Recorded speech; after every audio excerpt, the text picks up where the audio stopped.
The Walter Cronkite School of Journalism and Mass Communication at Arizona State University is a proud supporter of Indian Country Today. Students at Cronkite News and Gaylord College at the University of Oklahoma cover indigenous communities together. This important work is distributed by more than 100 news organizations. This collaboration provides a much-needed boost to coverage of Native American communities nationwide. Learn more at cronkitenews.azpbs.org.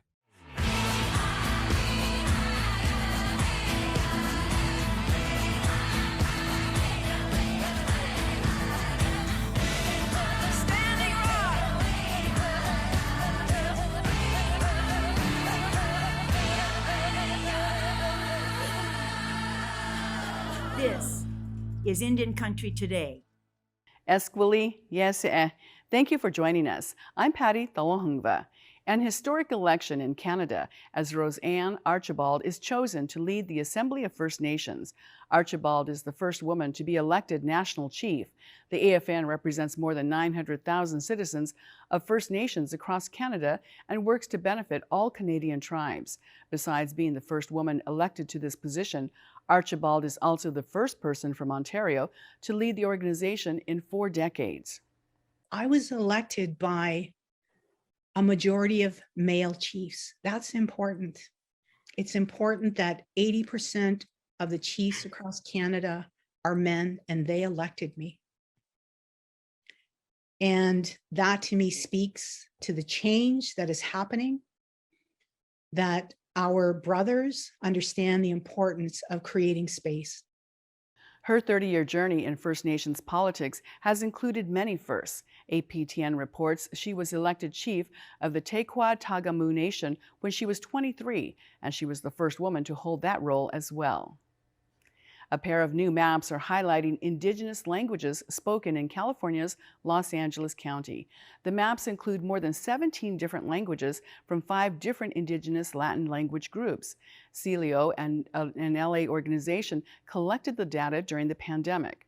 The hope is to highlight Latin American Indigenous people who are often labeled as Latino but may have only a basic grasp of the Spanish language because they speak their original Indigenous language. And those languages can be as different from Spanish as Lakota is from English. Odelia Romero, who is Zapotec, is the executive director of Celio. She says the maps were created with help from UCLA, and the pandemic really showed why this information is vital. When we would go to the county, hey, we need to vaccinate Indigenous people, they're like, where are your numbers? We need interpreters in hospitals and police stations. Where are your numbers? It was always about the numbers. And if there was no numbers, then we didn't exist. So we needed to create numbers in order to visualize our existence. Celio is now using the maps to work with policymakers to draft bills that will benefit Indigenous people from Latin America. Liza Black, who is Cherokee, is being blocked by Warner Brothers from publishing several of its historical photos in her new book. Black is a professor at UCLA. Her book is titled Picturing Indians, Native Americans in Film, 1941 through 1960. It looks at Indigenous representation in film. One photo shows the former chairman of the Eastern Shoshone Nation, Herman St. Clair, giving actor Donna Reed a fishing permit. Reed is pictured in red face makeup. Professor Black says she would like studios like Warner Brothers to begin to decolonize its practices so this does not continue to happen. That's the part, for me, they're not doing, because by preventing me from publishing these images, they've not silenced me,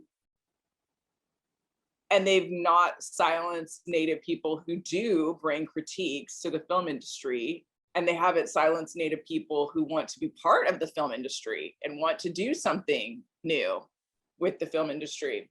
Even though she's being prevented from publishing the photos in her book, she is able to post them on her website, lizablack.com. Rutherford Falls is being renewed for a second season.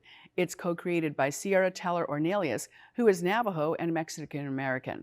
The show focuses on the relationships in a small town, and it's filled with strong performances from Lakota actress Jana Schmeinding and Cree actor Michael Greyeyes. Ornelius is also the showrunner, and along with Schmeinding, is one of 5 Native writers on the show. The series airs on NBC's streaming network, Peacock. Tommy Orange is working on a sequel to his award-winning novel, There, There. His new offering will bridge the Indian boarding school era to his characters from his first book. Some of the story is set during the 1918 Spanish flu pandemic and will chart the links between history and his characters. Orange talked about the challenges of trying to make that world feel alive. The same brutal stuff is there, but I think I'm trying to be more playful and more digging into the scene work of what it would be like to live then. And so, it's frustrating that things don't seem to change. But, this is the country that we all have to figure out how to be a part of together. To read more, visit IndianCountryToday.com and search for the headline, Tommy Orange hints about upcoming sequel to There, There. And those are the headlines from Indian Country Today. I'm Patty Thalahungva. Coming up, our Deputy Managing Editor, Dalton Walker, will join us to talk basketball and maybe even a little bit of powwow news. First, we'll speak with retiring Morongo Tribal Chairman Robert Martin. We'll be right back.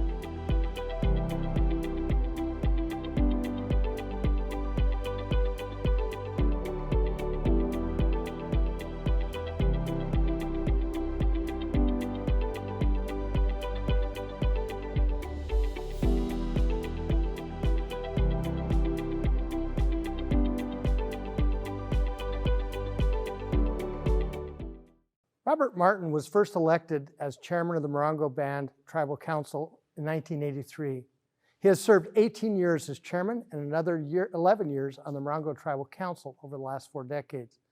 During his time in leadership, Robert Martin has helped lift Morongo from generations of crushing poverty and neglect into an economic and cultural powerhouse that it is today. Welcome, Chairman Martin. Well, good morning, and thank you for having me. One of the legacy things that we should talk about is, well, first, the growth of the economics, whether it be the gaming enterprises, but it's also other things as well. Maybe talk about some of your legacy in that regard. Well, I really think the most important is probably the gaming. I think back to the early mid 80s. I was testifying before Congress about the tribe and lack of jobs. Unemployment was on the reservation was nearing 90%. Unwed mothers, the percentage was close to that. Yeah, there just was not anywhere you could get a job. Of course, like many reservations, on the reservation, our members had to travel off to work, and we saw this opportunity at the time, the tribe did, for gaming, and we opened a let's say modest game, high stakes bingo, and it did very well, and provided those jobs that we were looking for. A lot of our members have worked their way through management and have done very well. Matter of fact, one of our members is the assistant manager, and she's been there many years, and I think she's looking at retirement here fairly soon. But our kids, what I've seen, it's not a situation where they're, I don't want to say ashamed, but maybe reticent to say they're Indian. And I think that's across the country, or it has been across the country. It wasn't popular, especially when I was growing up, to be an Indian from the res. People always had things to say about that. But today, our kids are proud of it, and their living conditions are much better. Our roads are not dirt roads anymore. We've paved them all. We have health insurance, life insurance, and jobs if they are able and want to work. And that's for all of our members, descendants, Indians in the area that may or may not be from Morongo. That's one of the things I feel real strongly about. And it's affected tribes across the country. I don't know if we all thought that in the 80s, like 83, 82, 83, how the effect that we would have. But us, along with the Cabazon band, who we were enjoined in 1987, to go to the Supreme Court, it was life-changing for a lot of Indian people across the country. And just as a reminder, the Cabazon case that did go to the Supreme Court ruled that states could not regulate tribal gaming, that it was up to the tribe to do that. And it really set the whole process in motion over those years.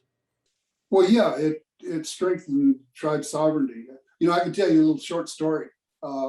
Back in those days when we were, I used to go back to Washington, D.C. to lobby on behalf of the Indian Health Service here at Morongo. We have a consortium of tribes that belong to our local clinic.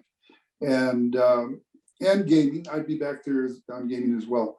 And I was on an elevator, and one of the tribal chairmen from another fairly large reservation he and his entourage, because there was about 5 or 6 of them, were all on the elevator. He said, "Are you back here on gaming?" And I said, "Yes, I am." And I said, we have a bingo." He said, "We're watching that case very closely. If it goes bad for you all, it goes bad for the Indian country." And he was just cautioning me. He felt that we had too much to lose if we lost. If you all don't know where we're located, we're on the Interstate 10, east of LA, about 100 miles, 90 to 100 miles. And out in the country, like most reservations. And there wasn't much going on in the whole area economically. And today we have an impact in the Riverside County, about $3 billion. We have 2,500 employees, all getting good pay, good wages. It's just been a blessing for the tribe. Chairman, one of your legacies is we just went through a presidential election and candidates gathered in Iowa to talk about Native issues. But really, this starts back at Morongo. Maybe talk about Prez on the Res. Oh, yeah, that was something that when we got started with, I believe that was 2002. And when we got started. And we felt it was to try to bring Indian country together to support a candidate. And it was a big effort for us at the time. Governor Gray Davis came and spoke and commended the tribe on our success at the time. And, when it's been, everybody seems to take shots at tribes that were separate, and they don't quite understand what it means to even come on a reservation and to build something, whether it's a hotel, restaurants. I think it scares a lot of people off, a lot of businesses. And the Prez on the Res was really the first thing that I think put us on the map politically. And Governor Davis, it was the first time a sitting governor came to our reservation and said such nice things as he did. I want to ask you now about kind of what some might see as a capstone for your career, and that is your work on the power grid. And every reservation has to deal with rights-of-ways of either pipes or power lines. And you took a new approach to this. Yeah, that when we were talking about these rights-of-ways that were coming due, and we had a tenuous relationship with the power company at the time, because I think they just didn't appreciate what a tribe was, and they were going to come and powerhouse their way through us. So over a period of several years, we put together a team that we negotiated with the state, At the time, it was Jerry Brown, who I got to know very well. He would call me on this project because of his green initiative at the time, bringing power, hydropower, or not hydro, but steam power from the low desert down in the Island area or Salton Sea area. And how important he said it was that the power companies get a right of way across Morongo. And so with the negotiations with the state and with Edison, we worked out a deal with them where they would take down some of the old lines that have been there for, maybe up to 50 years and replace them with newer. I think it has 3 times the capacity that the others did.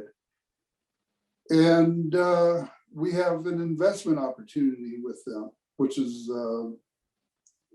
unique, I think, to tribes. And I think this whole model, and we're willing to share the model with any tribe that has this issue across the country. And there's thousands and thousands of miles that go through reservations. And this could be very helpful to other tribes as well. And that's basically an ownership stake. We have less than 30 seconds, but what are you most proud of? I think the ICWA, the Indian Child Welfare. We can talk about economics and how well the tribe has done there, but socially, as you all know, I'm sure, back before the Indian Child Welfare Act was passed, children on reservations were taken away and either to boarding schools or foster homes, or were adopted out for a variety of reasons. But they were taking them away from the Indian families. And I saw that personally. I supported ICWA from the very beginning. And I'm really proud of that. We've joined with 3 to 4 other tribes. Right now, this case is moving forward. Those that are attacking Indian child welfare, it looks like this case will be going to the Supreme Court on this. And it's not about the children anymore. It's about the tribe's sovereign right and what it means to be a tribe today. That's what's being attacked. It's not these kids that get caught up in this system. It's the I don't want to use. It's groups that are attacking us. I don't want to say which ones. Thank you, Chairman Martin. I appreciate it. Thank you. And we'll be right back. Stay tuned.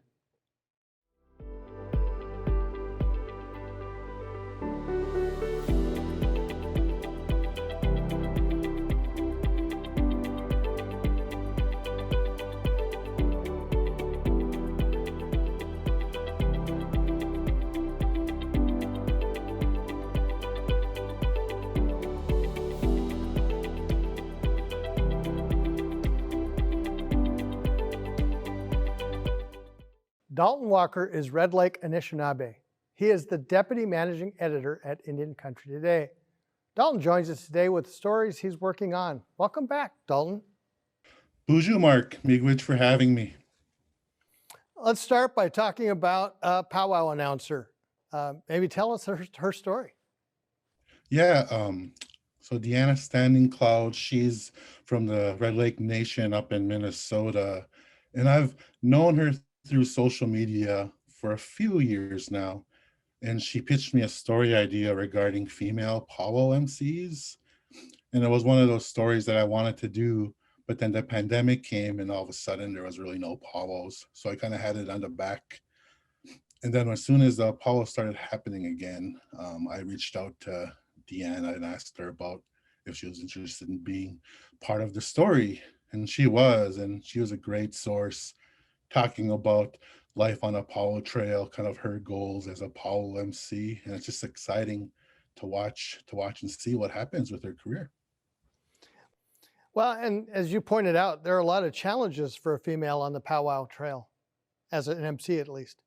Definitely. You see, it's a competitive gig to begin with. I don't think they have any short list of MCs out there. And then on top of it, it seems to me that it's been a male dominated field, at least from my personal experience and a lot of experience of people telling me. So there's a wall already there for most people. But at the same time, I know people are just interested in hearing perspective and different voices. So I think now is a great time for women MCs to take that mantle and just move forward. And I'm excited to see what happens. It's fun because I don't think it's necessarily directly related with my story per se, but there's a pop-up powwow happening in Mille Lacs up in Minnesota this week, and Deanna's the MC. So that's going to be pretty exciting to hear about how that goes. One of the things I always like about those stories is how it sends a message, particularly to younger girls, that they have career options they might not have thought about. Exactly. The younger generations are watching us, and they're reading, reviewing, they're seeing what's going on. So this is one of those stories that you hope caught their attention, and I know it has for some of them. So that's pretty neat too to watch this. Speaking of unusual stories or stories that we might not have thought about at first, you also wrote about a coach at the Phoenix Suns and also Red Lake Nation. Tell us that story. Yeah, I'm trying not to be biased with my coverage, but I try to go where the news is. And in this case, there were 2 recent Red Lake Nation stories. But the fun part with this one is timely, and I think it's also really important. Ben Strong with the Phoenix Suns, he's part of their roughly 8-person coaching staff, one of the few Native coaches on a professional level at this high in sports. And he has a story, and I knew we had to share it sometime. And it worked out because his team, the Suns, is in the NBA Finals. And I was able to talk to some of his family, another coach. Unfortunately, he wasn't available, and that's understandable because they're pretty busy playing the Milwaukee Bucks now. But Ben has had a pretty cool career as a player and now as a coach, and I was glad we were able to tell it. You think about the different aspirations for careers, and being a coach at that level is just basically a level or 2 underneath being a head coach somewhere.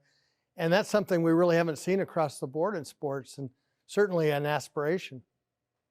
And that's a bonus part of the story. The head coach, Monty Williams, is really respected, and he's probably going to be a pretty big deal as a top 3 coach for years to come. And when that happens, a lot of the staff of that coach gets picked by other teams, promoted, bigger positions. So it's pretty exciting to see what's going to happen, especially if the Suns end up winning the title with the staff, and how Ben Strong might even go up the ranks in the coaching staff as we move forward from years to come. And I don't want to be too biased here, but it's interesting seeing the balance back and forth between natives in the Midwest and natives in Phoenix about which basketball team will go on. Yeah, the big talk, at least from my perspective and my social network, is the Phoenix Suns. Huge NBA native following of the team, and it really wasn't only because they're really good right now. I've seen a lot of diehard fans who've been along with the Suns, especially in the Phoenix Valley. And of course, you have the Milwaukee connection with Wisconsin and the many tribes up there. But just from my perspective, it looks like a lot is favoring the Phoenix Suns this year. Speaking of basketball, let's come back to Phoenix and tell us about the NABI Tournament. Yeah, this week's going to be pretty exciting down in the Valley. We have more than 100 teams, and I believe around 400 games scheduled in about 5 days, and that kicks off on today, Monday. And so it's going to be pretty cool to see all this talent in the Valley, especially now that the pandemic is easing up and people are doing more things. Last year, NABI had to cancel because of the pandemic, and now this year it looks like all things are green lighted to move forward, and it's exciting to see. Well, and unlike other places in the summer, Phoenix is perfect for basketball because you want to get inside as quickly as possible. As one friend put it, you want to go from air conditioning to air conditioning. That's very true, and thankfully all the gyms are inside this year. I'm gonna probably go check out a few games today for our digital platform, do some photos and video for our coverage and see what happens. And as the week goes on, we'll keep tabs on the games, see which ones are gonna be good, all the good players. And coolest thing I think in some time is that the winners will be going to game 5 of the NBA finals, which is really neat. I think that came in as a last second reward because of the Suns being in the finals and the Suns playing on the day NABI traditionally takes over the Suns arena. In fact, they actually had to find a new arena for their finals because of that, right? Yeah, the championship Saturday, which I've been going to for now a few years now, is really exciting, especially when they had it at the Suns arena with the big floor and the big arena and the kids getting to play on that level. But the trade-off now is that looks like they're playing in a high school gym. But again, the winners are going to be pretty happy being able to go to game 5 of the NBA finals. Thank you so much, Dalton. Thanks, Mark. And that's a slice of our Indigenous world. Thanks for watching. For all the latest news, go to IndianCountryToday.com. I'm Mark Trahant. Sometimes you got to take a stand just because you know you can. Oh, you got to run, you got to run.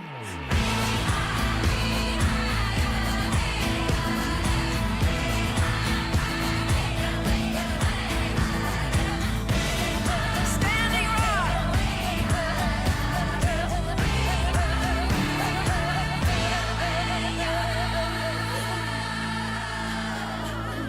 This is Indian Country Today.